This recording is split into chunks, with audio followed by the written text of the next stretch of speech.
Welcome back to the Saturday Show and another journey through the history and creation of some of the greatest films, music, and more of all time. Today we're getting things kicked off right out of the gate with a movie called Blade Runner. Blade Runner was released in 1982 and was directed by Ridley Scott. Starring Harrison Ford in a movie loosely based on the story by Philip K. Dick, Do Androids Dream of Electric Sleep? Director Ridley Scott and star Harrison Ford reportedly did not get along well during the making of the film. Ford would mention later in interviews that they had argued, and Scott once called Ford one of the biggest pains in the ass he'd ever worked with. But the work they did together would produce an outstanding landmark in science fiction film. Blade Runner is sleek and stylish. The world of the film is expertly realized, and the themes of the story are laid out with care. The casting of Rutger Hauer as the opposite to Harrison Ford's character would prove providential. Hauer delivers a powerful and wild performance, and even wrote his incredibly moving final monologue himself.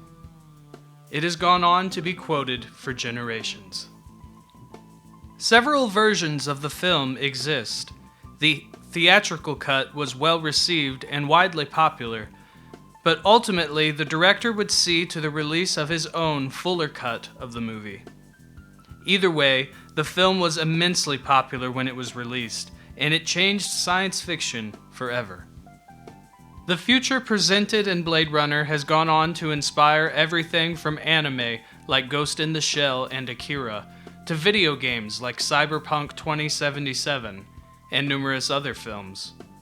Blade Runner has also received a sequel, Blade Runner 2049, which was released 35 years after the first movie, as well as several animated installments.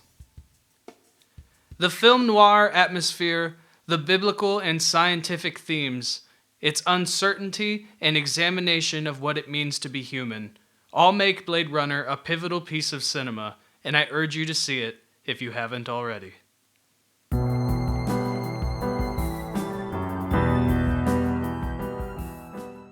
We've got a big one for Album of the Week this week.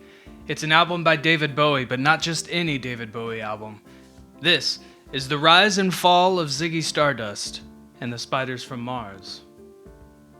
Ziggy Stardust began its existence as a means for Bowie to approach performing differently. The development of the character was based on many fallen stars of rock and roll history, such as Vince Taylor. The lyrics discuss the artificiality of rock stardom and fame in general, while telling the story of an alien sent to Earth as a hero who sadly succumbs to his own ego. The Velvet Underground, Iggy Pop, King Crimson, and T-Rex would all inspire the album musically, while Bowie would compose lyrics and lead the recording process with an incredible sense of purpose and direction.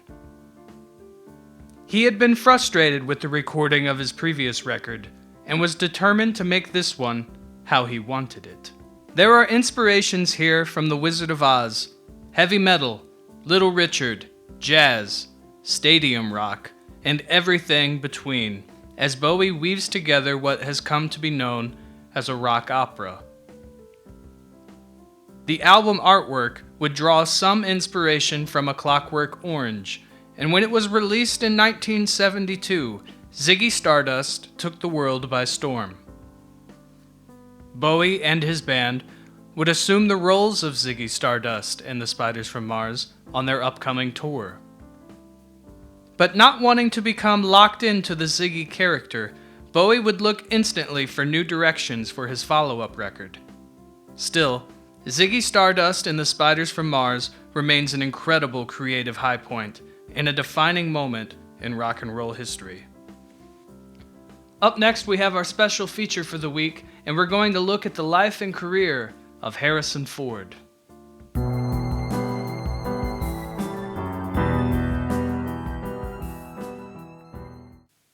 Born July 13, 1942, Harrison Ford is now one of the biggest and highest grossing stars in Hollywood. He was the voice of a small radio station before becoming an actor, and he originally went to Los Angeles to audition as a voice actor, but he did not get the role. He would get many small bit parts that were mostly uncredited before landing his big break. He appeared alongside Ron Howard in the film American Graffiti, which was directed by George Lucas. When Lucas would begin casting for Star Wars, he would reluctantly come to agree that Harrison was right for the part of Han Solo. Ford had always famously wanted his character of Han Solo to be killed off in The Return of the Jedi, but Lucas refused. Years later, he would return in the Disney film The Force Awakens and finally get his wish to see Solo killed off. After Star Wars, Harrison Ford would appear in Steven Spielberg's Raiders of the Lost Ark and begin a lifelong career of appearing as the character Indiana Jones. Several sequels would follow. Blade Runner, Patriot Games, The Fugitive, and Air Force One would follow and continue to make Ford one of the most desirable actors in Hollywood. In recent years, he's appeared in Ender's Game, The Expendables 3, Blade Runner 2049, and The Call of the Wild. An avid pilot, Ford has been the subject of several aircraft-related incidents, including several emergency landings. On the set of The Force Awakens, his leg was injured, and Ford was hurt again during the filming of Indiana Jones 5. Harrison Ford has been nominated for Golden Globes, Academy Awards, and is the winner of the AFI Lifetime Achievement Award. His career has kept him at the top of the list of A-list Hollywood stars well into his late 70s, and his iconic performances will go down as some of the best of all time.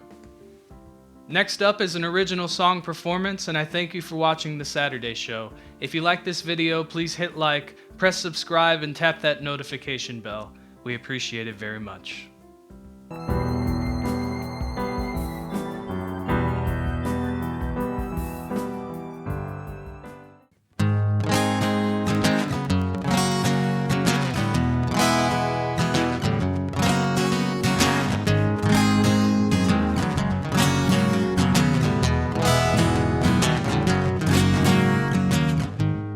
When you're walking through the woods, oh baby,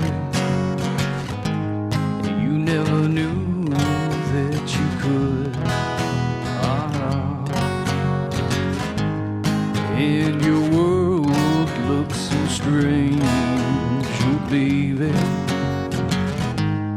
yet it all still feels the same.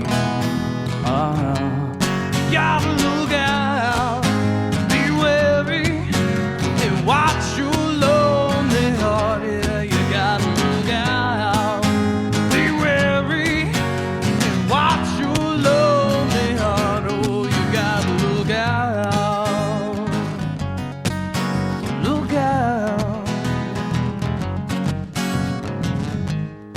When you're walking up the hill, oh baby, keep an eye on those dangerous thrills. They will catch you if they can, oh baby, steal you away from your loving.